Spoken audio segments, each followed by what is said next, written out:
Stampers, Tracy here with Tracy's Ink Spot. Today I want to show you how to do a coloring technique using your Wink of Stella glitter brush. This would be very similar to watercoloring with an aquapainter. You're just going to have a little bit of metallic-y fun with it. I'm going to set my brush aside for a second and show you a couple different options for getting your ink. If you have the old flip style ink pad, what you're going to want to do is press down on the lid. Then when you flip that open, you have a nice pool of ink to draw from. You're going to take your brush, dip it in there, and color with it. I would recommend when you're done with this technique then to completely wipe and clean that off, because otherwise the glittery stuff will end up mixing into your ink pad and you don't want that to happen. So that's if you have the old flip style ones. If you have the newer ones, you're going to want to kind of do the opposite. Flip it to the back and push down. And then when you pop it open, again, you have the nice pools of ink to draw from. And again, wipe that out when you're done so that all the glittery remains are gone. So that's one way to do it with your ink pads themselves. I'm going to use my ink refills actually today. So I'm just going to bring in a clear block, and I'm going to start with So Saffron. So put a little drop on there. And that's what I'm going to use as the base to color. So I'm going to bring in an image that I have already stamped, and I've embossed it with gold powder. Oh, I can actually remove this part here. So it's embossed with gold powder. And so before you're going to use your brush, you want to just give it a little shake.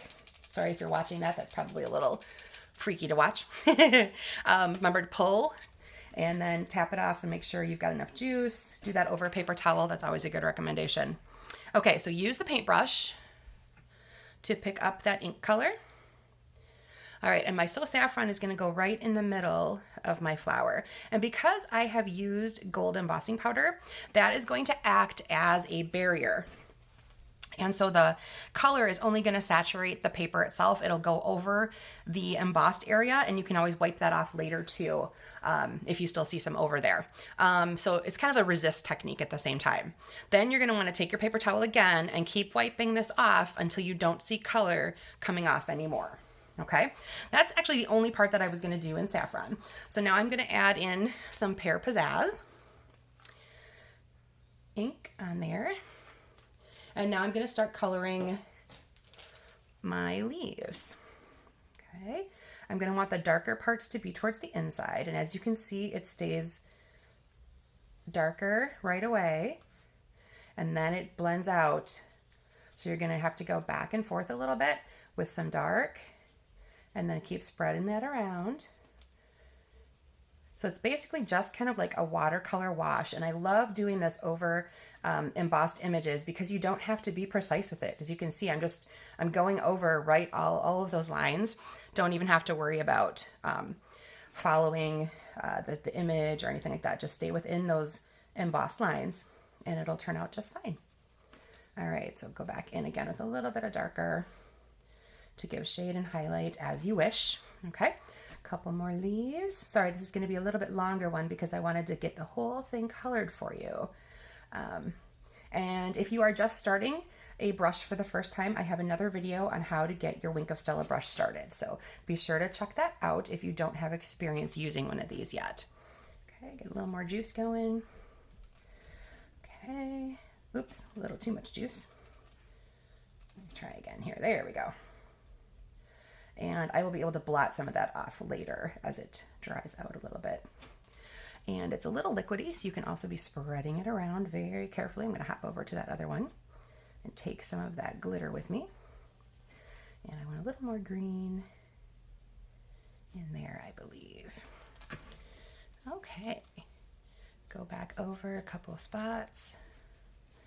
All right, now let me lift this up, and if you can see just how sparkly and shiny that turns out by having that little bit of glitter as part of your coloring technique. So again, give it a little squeeze, dry off until you don't see that color anymore. Now for the flower itself, I'm going to come in with some Highland Heather.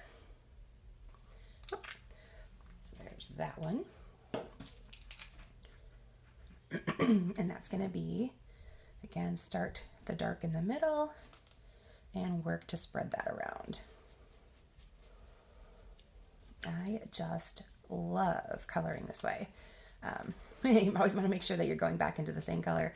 I almost picked up my pear pizzazz. That would not have turned out quite as nicely as the heather. That's for sure. All right, spread, spread, spread. I never know what to say when I'm talking over these videos. It feels like I babble. So kudos to you if you are hanging in there and watching this technique fully with me. Hope everything with everybody is going well.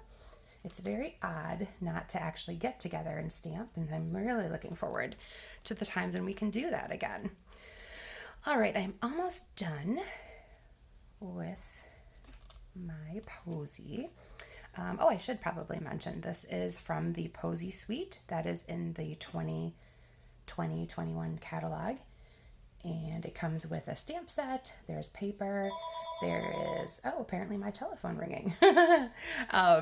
And die sets, just wonderful, wonderful things in that gorgeous Posy set. Okay, now you can take your block over to your sink and just rinse off that ink, and it's all good to use again. And again, remember to clean off the brushes in between each color and again at the end. And if you've taken the ink from your ink pads, make sure that you've cleaned out the lids as well, because you don't want all of that glitter to end up in your ink pad again. All right, so I hope that is popping for you and you can kind of see where all of that wonderful glitter is. All right, and I'll show you the finished card that I made. So it has a pear pizzazz base. This layer here is excuse me, embossed with the new painted texture 3D embossing folder that will be available in the January to June mini catalog. All right, and that gold frame there I've done with the rectangle stitch dies. Again, gold embossing powder and a couple of gold pearls just to finish it off. All right, so there you have it. That is a technique you can use on how to color using your Wink of Stella brush. All right, thanks for joining me today, everybody. Bye-bye.